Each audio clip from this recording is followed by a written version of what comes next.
Good morning, afternoon, or evening, and welcome to Nancy Drew, The Curse of Blackmoor Manor. Let's set the alarm for 3 p.m. and then we can go talk to Jane.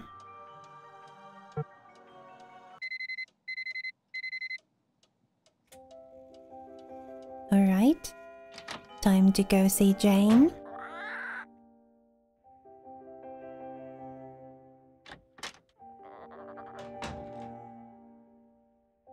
Jane? Hi, you must be Nancy. I'm so pleased you're here. I'm Jane. I know you've come to visit my stepmom, but I'd love it if you could pop by whenever you get the chance. Oh, we'll have such fun. Let's play a game.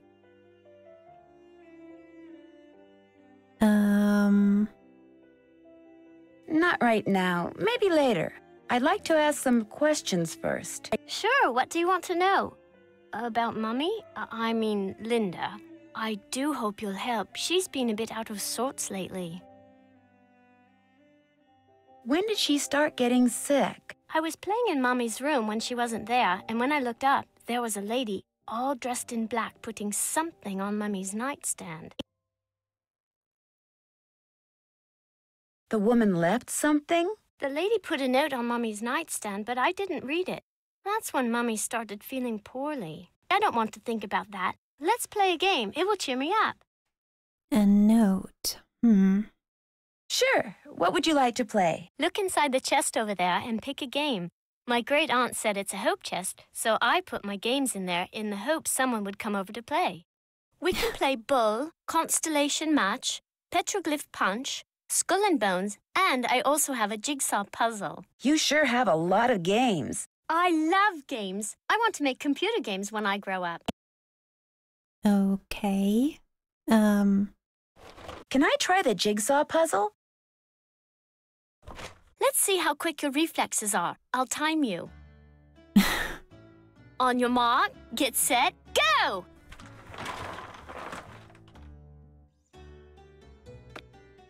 Five minutes.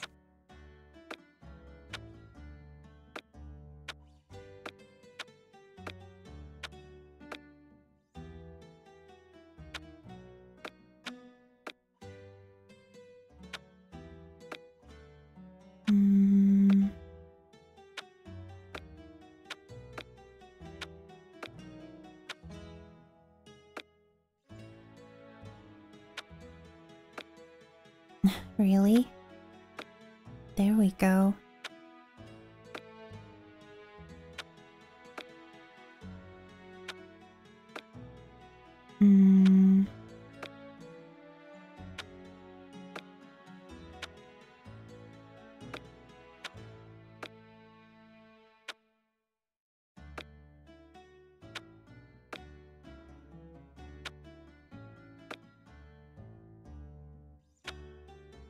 Four minutes.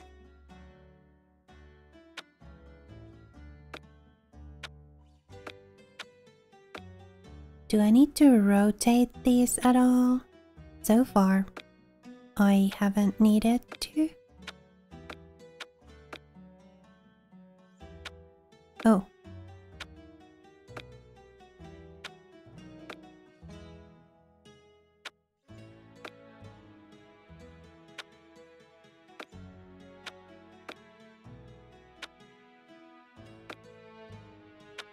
Oh.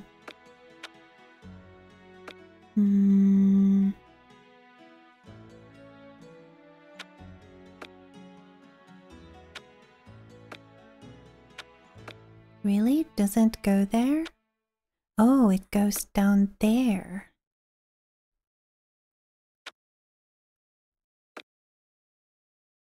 Three minutes.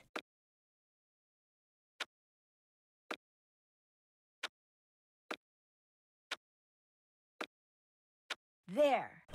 You're quite reflexive. Okay. Oh my, wow.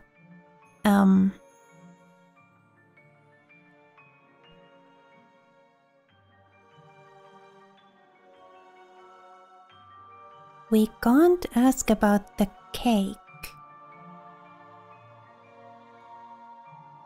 ever heard anything strange at night that sounds like chanting? No.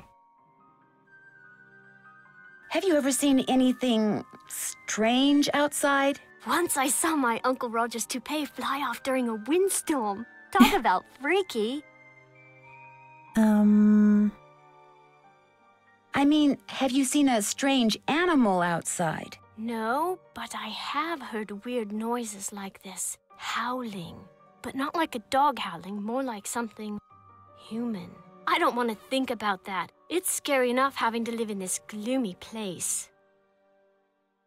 The lady in black you saw in Linda's room, did she look like anyone you know? Like I said before, I couldn't really see her face, but she was kind of dressed like the lady in the Great Hall. Which lady? Eleanor. I know it sounds weird. That's why I didn't want to tell anyone. It's too creepy. Sometimes I wonder if I just dreamed it all up. Mrs. Drake is always saying I have a rampant imagination.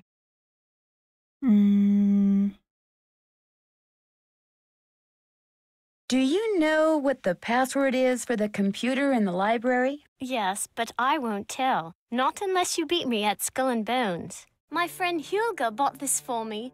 It's like Go Fish, but you have to collect 3 of a kind of weird things like zombies and ghosts. You go first. Okay, so...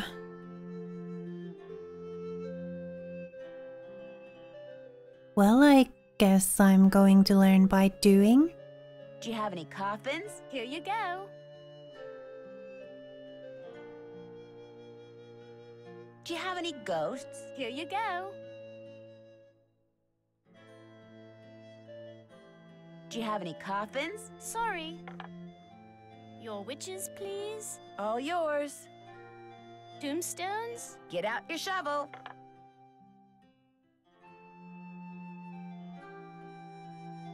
Do you have any haunted houses? Go dig. Your witches, please. Get out your shovel. Do you have any zombies? Dig. Tombstones? Go dig.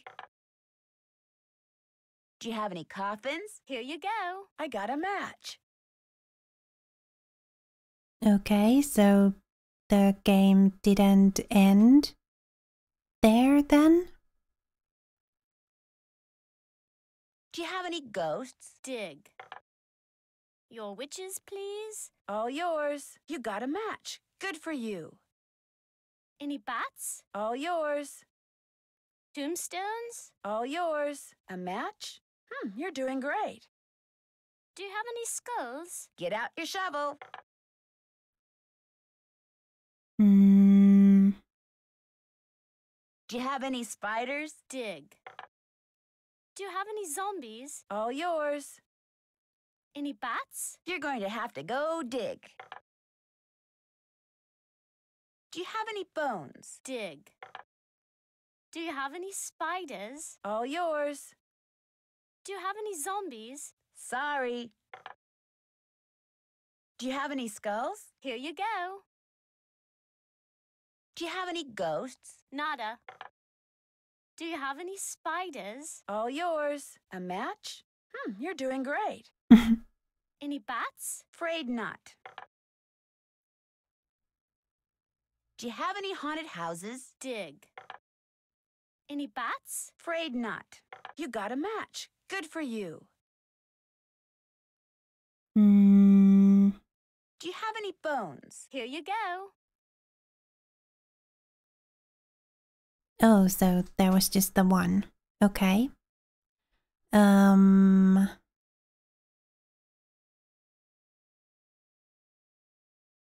I don't think she has any of these other ones.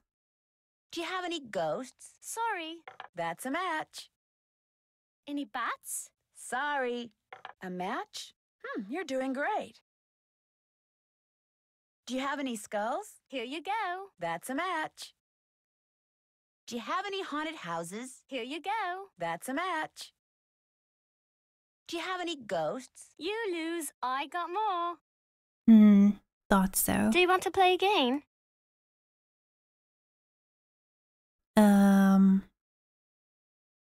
Okay. You go first. Alright, so let's see if we can, or if I can, win this time. Do you have any ghosts? Nada. Any haunted houses? Sorry. Do you have any tombstones? Sorry. Do you have any skulls? All yours. Any haunted houses? Afraid not.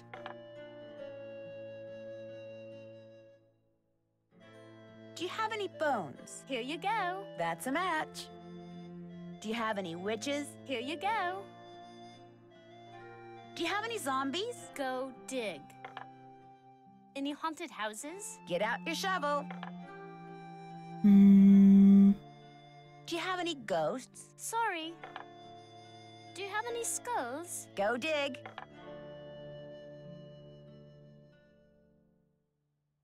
Do you have any tombstones? Sorry. Any haunted houses? Sorry. Do you have any spiders? Dig. I got a match. Do you have any coffins? Afraid not. A match? You're doing great. Do you have any witches? Sorry. Would you happen to have any ghosts? All yours. A match? You're doing great. Tombstones? All yours. A match? You're doing great. Do you have any skulls? Go dig. I think we lost. Do you have any spiders? Here you go. Do you have any witches? Dig. Any bats? Afraid not. Do you have any coffins? Here you go. I don't think she's got any witches or spiders. Do you have any spiders? Here you go. That's a match. Oh, Do you have any witches? Nada. Any bats? You're going to have to go dig. Do you have any skulls? Here you go. I got a match. Do you have any witches? Nada. That's a match. Any bats? Sorry. You got a match. Good for you. Do you have any coffins? I win. oh, cool. You won. Good job. Okay, the password for my grandfather's computer is on his coat of arms, plain as day. So, who's your... Oh, Alan. Alan's coat of arms. Okay. Do you think there's a treasure hidden around here? I highly doubt it. I mean, if there were, wouldn't someone have already found it? When I asked Ethel about it, she said that it's the Penville name and heritage that should be treasured. Blech. Jane, did there used to be a telescope in my room? Mm-hmm. I took it outside to look at the stars. But if you want it back, you'll have to play a game with me. I knew you were going to say that. Okay, what's the game? If you get the puzzle done in time, I'll return the telescope. If not, then you'll have to try again. Well, we got it already once. Let's see if we can do that again. On your mark, get set, go!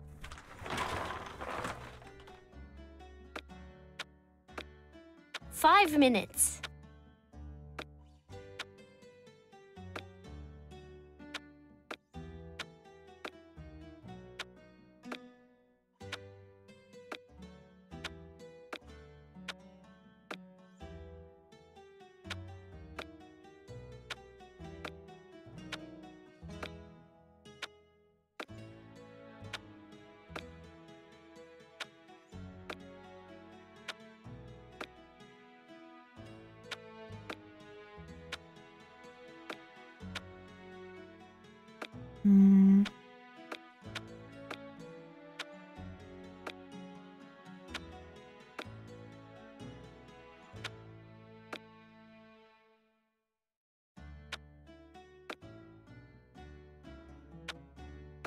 Come on.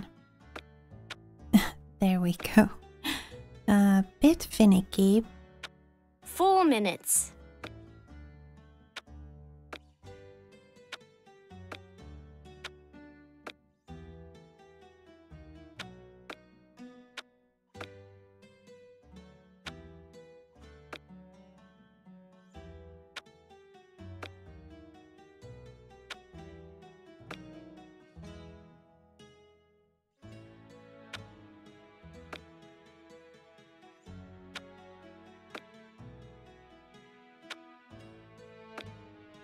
Hmm.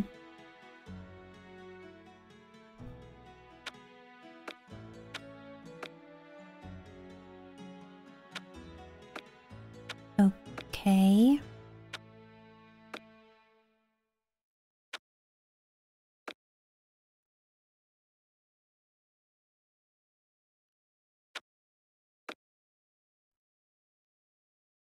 Three minutes.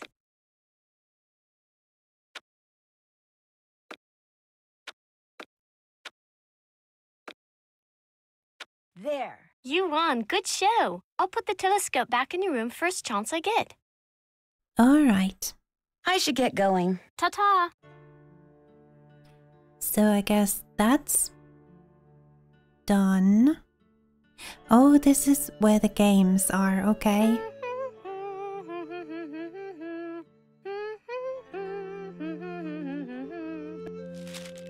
That's my family tree. Ask me anything about anyone. Go on, ask me.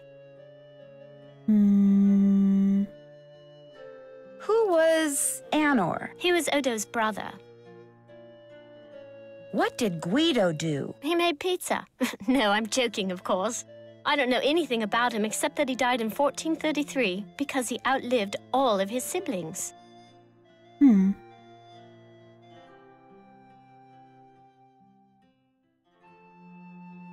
Let's see. Do we wanna ask her about everybody? Tell me about Simon. He lived from 1358 to 1412. No, 1411. We don't know very much about him. What do you know about Cecilia? She married the Lord of Limerick and did a lot of needlework. She had a ton of kids, too, like 20. Can you imagine? Who was Agatha? She was a nun. I think she lived in Ireland. What about Jacobus? He died when he was like 9. Aw. Who was Marjorie? She died when she was a little girl. It was really sad. Who was Adam? Like he married Eve. Duh, no kidding. I actually don't know anything about him. I think he was the son of Hugo, though, but I forget. Tell me about Lucia. Isn't that a pretty name? If I have a daughter, I'll name her that. Who was Joan? Is that misspelled? No, that's how they spelled it then. She got married to this duke somewhere in Flanders. Who was Robertus? He was a knight but died in some kind of jousting tournament. He was twins with Josephus. Who was Jeanette? It's Genet. I think he wrote plays, maybe. I don't know, I forget. Who was Josephus? Yeah, they used a lot of Latin names back then and weird spellings. He became like a priest or parson or something. Who was Anisha? A nun. Okay. Tell me about Randolph. Randolph the Red, so named for his bright red hair, was considered a hero at the Battle of Poitiers.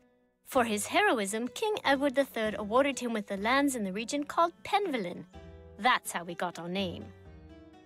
Odo, that's an odd name. Yeah, he isn't very exciting, really.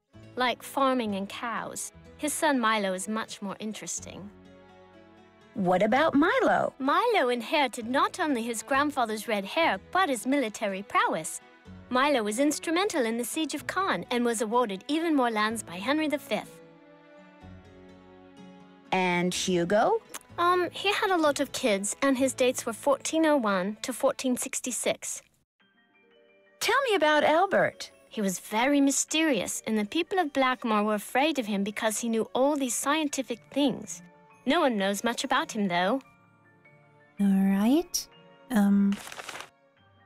Oh, I guess that's that then.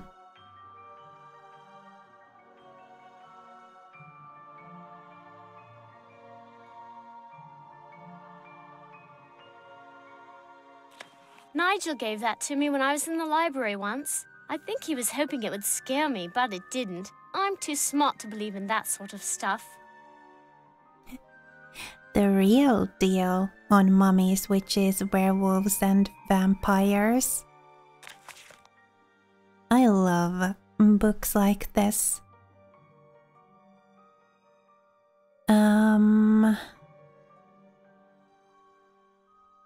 Since ancient times, the cunning savagery of wolves has both terrified and awed the humans with whom they came into contact. In Europe, where wolves were a constant threat to livestock and, allegedly, to small children and lone travelers, legends as to their evil viciousness became widespread. Predictably, one of these legends involved humans who could transform themselves into wolves. These creatures were called werewolves. Wer means man, and the transformation came to be known as lycanthropy. What? The symptoms of lycanthropy. Descriptions of werewolves and of the transformation process itself have varied greatly throughout the ages.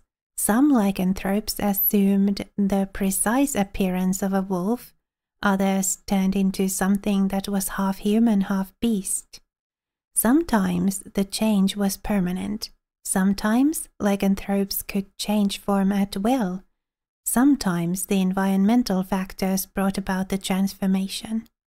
The symptoms and duration of a werewolf's condition depended entirely upon the curse that initiated that particular case of lycanthropy. In general, victims who were destined to alter their form permanently usually appeared pale. Fatigue was a frequent complaint, as well as weak vision, a dry tongue, and constant thirst. These symptoms usually accompanied, or were soon followed by, hair growth, especially on the face and hands. Fingernails grew long, and the eyes gradually changed shape and color.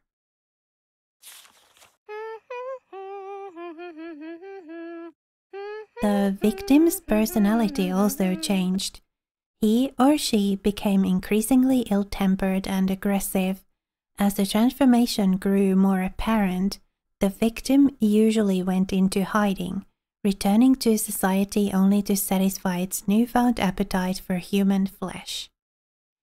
For temporary victims who could change their appearance at will, or who were involuntarily transformed by the sound of a wolf's nocturnal howl, or by a full moon, lycanthropic symptoms occurred not over time but quickly, almost instantaneously.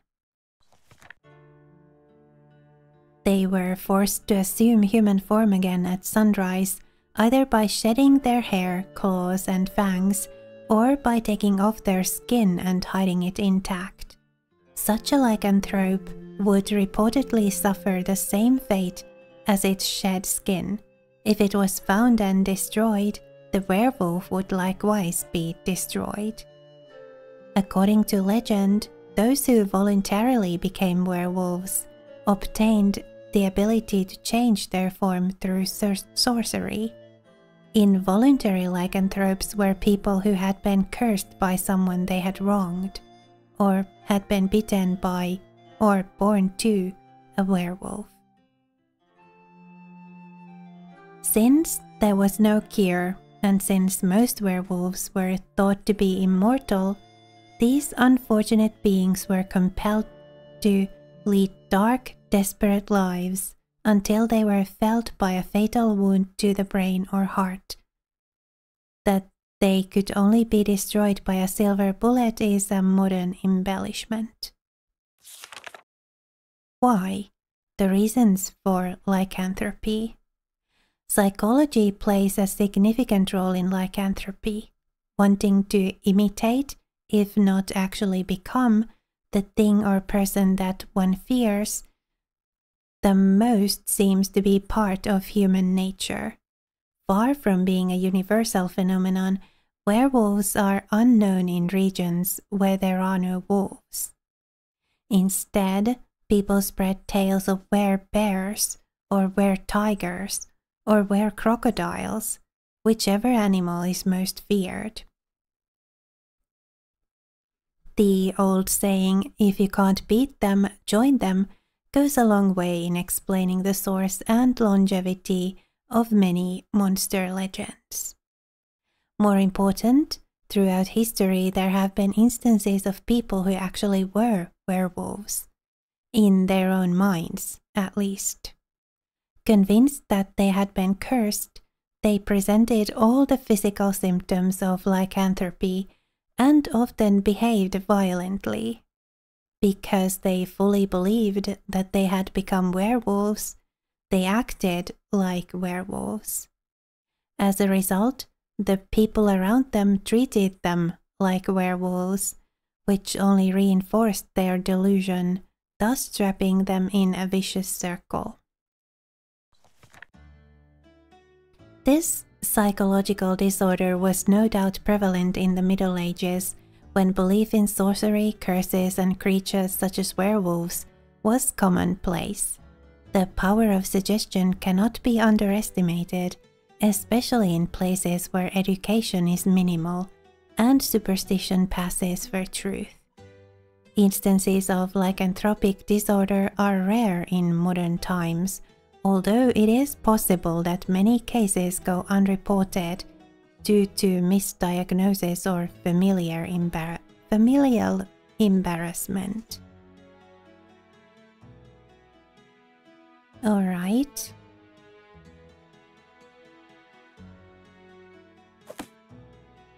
So, okay.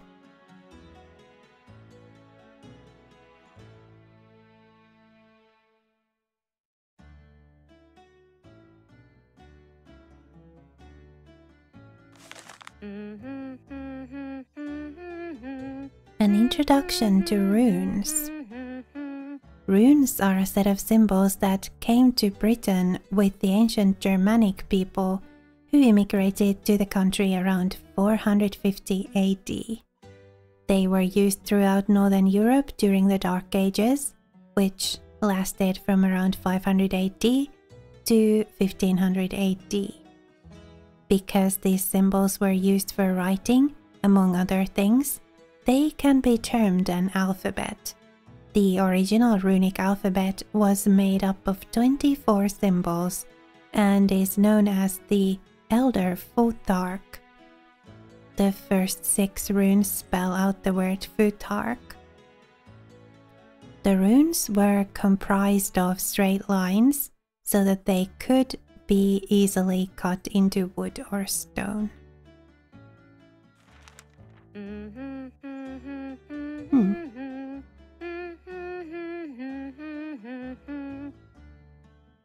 I use that to make cakes for Lulu the parrot. That's why the ingredients are so nasty. Like, I would eat mealworms. Aren't you glad we don't have to use that thing to cook our food?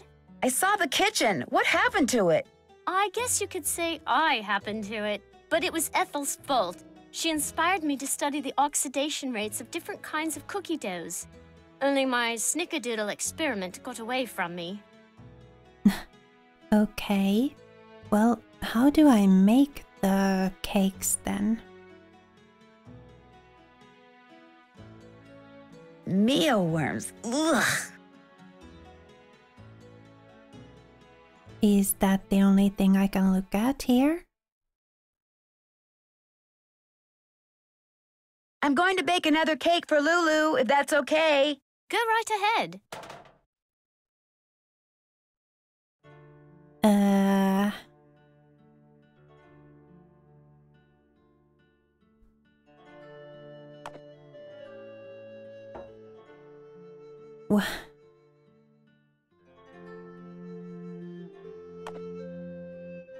What do we put into it?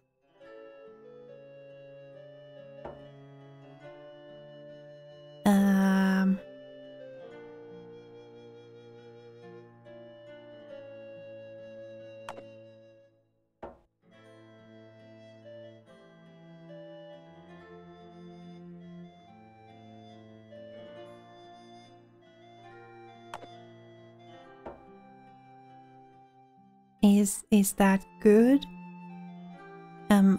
Do I need to...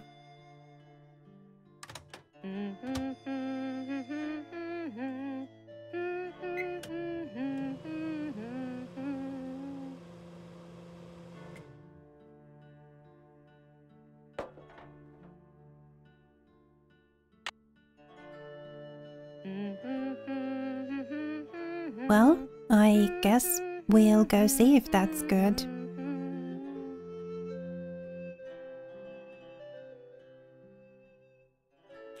What is this book? Don't know, really. Ethel gave it to me. She said it belonged to my grandfather. Do you think Brady Armstrong is cute?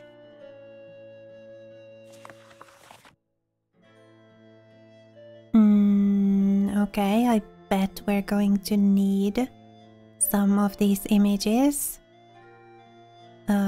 when solving some puzzles.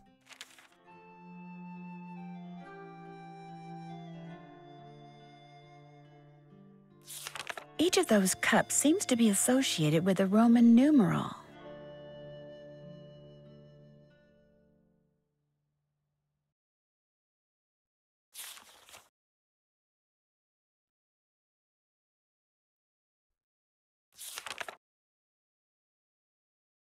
I'm so not going to remember what all we have in here. But I guess we can always come back and take a look later. Who's this? That's my mum, my real mum. She's an opera singer. It's not like she's famous or anything, but she does live in Paris.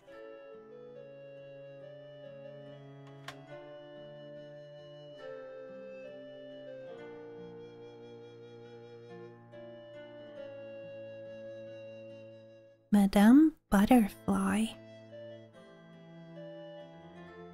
That was written by Charles Penvillin way back in like the 1500s. When I read it, it seemed really familiar, you know?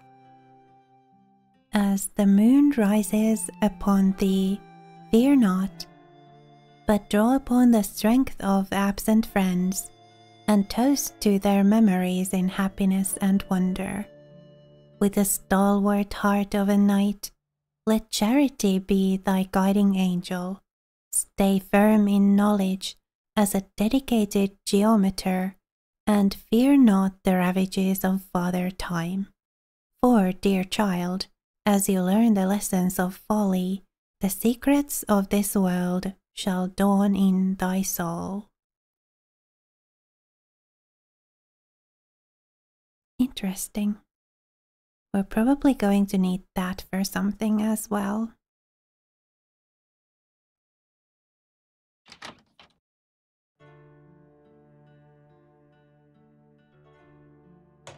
Did we look at everything in here?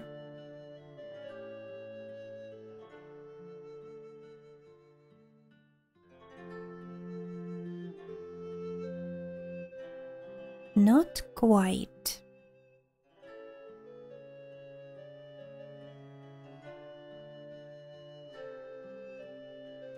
Looks like you're learning some interesting stuff. Bet you wouldn't say that if you were the one who had to learn it.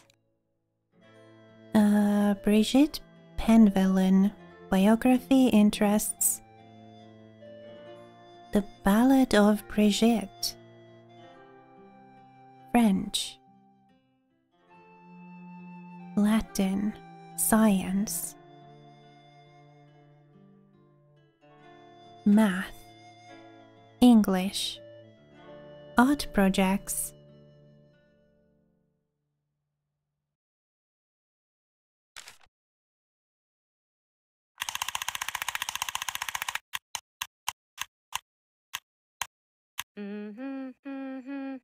You had a guinea pig? Yes, but it died. When? I don't know. I'd really rather not think about it, all right? I totally love that show. Isn't Brady Armstrong so dreamy? Total hottie. For Petunia Highway, starring Brady Armstrong. Okay, Heartthrob channel.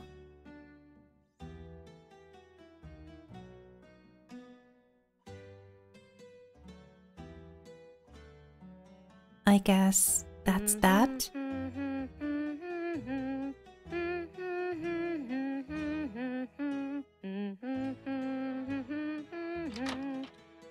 Oh, you startled me. You must be Nancy. I'm Jane's tutor, Ethel. Hello, Ethel. Jane is very excited you're visiting. You're all she's talked about for the past week.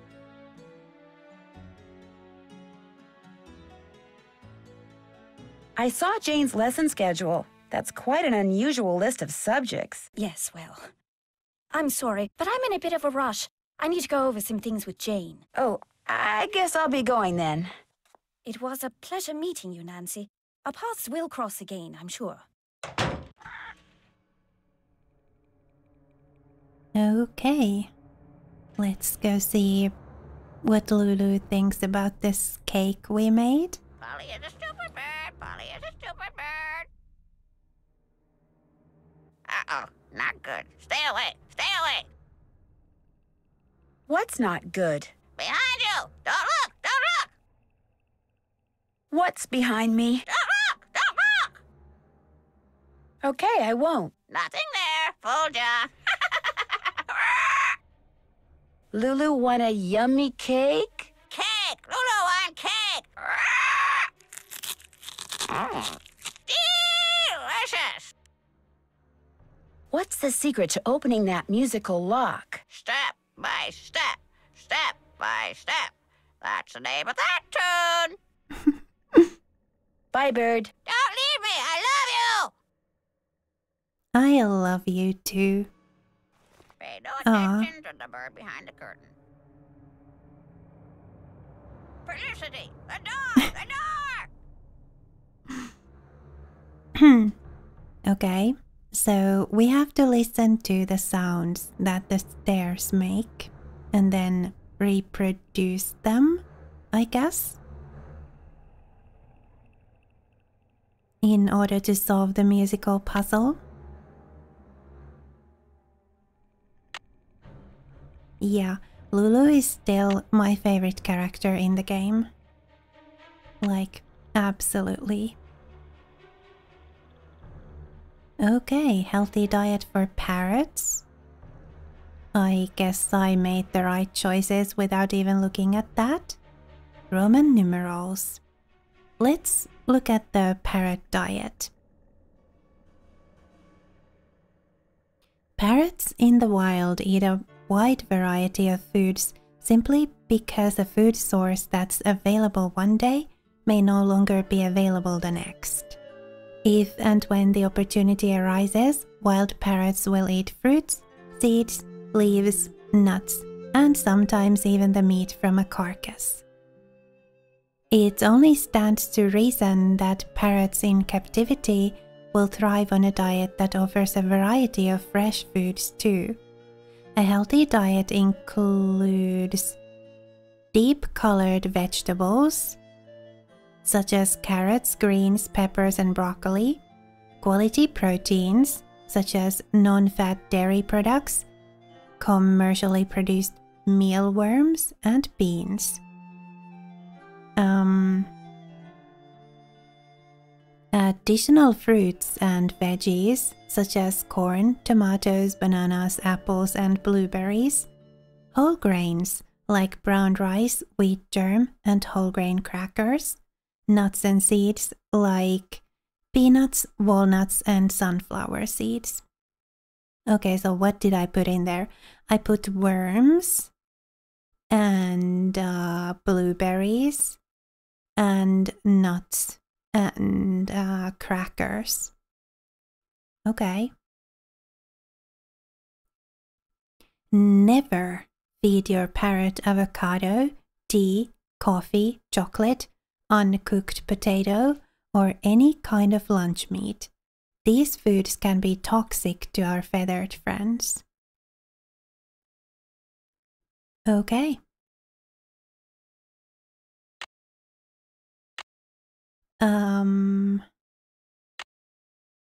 5-ish p.m.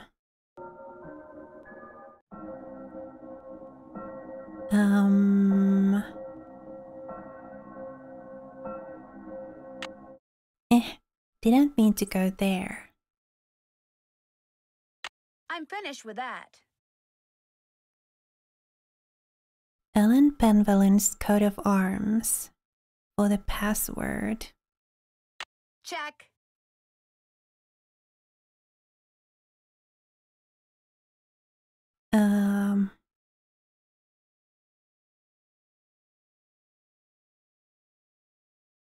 Check. Okay. So we've got a lot to read again. The relationship between Linda and her stepdaughter Jane seems a little strained. Jane seems to have accepted Linda, but Linda doesn't seem to know what to think of Jane yet, which is too bad because I get the feeling that Jane is kind of lonely. Jane said that Linda's downward spiral started after a mysterious lady in black, whom only Jane seems to have seen, left a note on Linda's nightstand. Jane has this weird old book in her room that contains no words, only pictures, very old pictures. I saw some Roman numerals in that weird picture book that Jane has.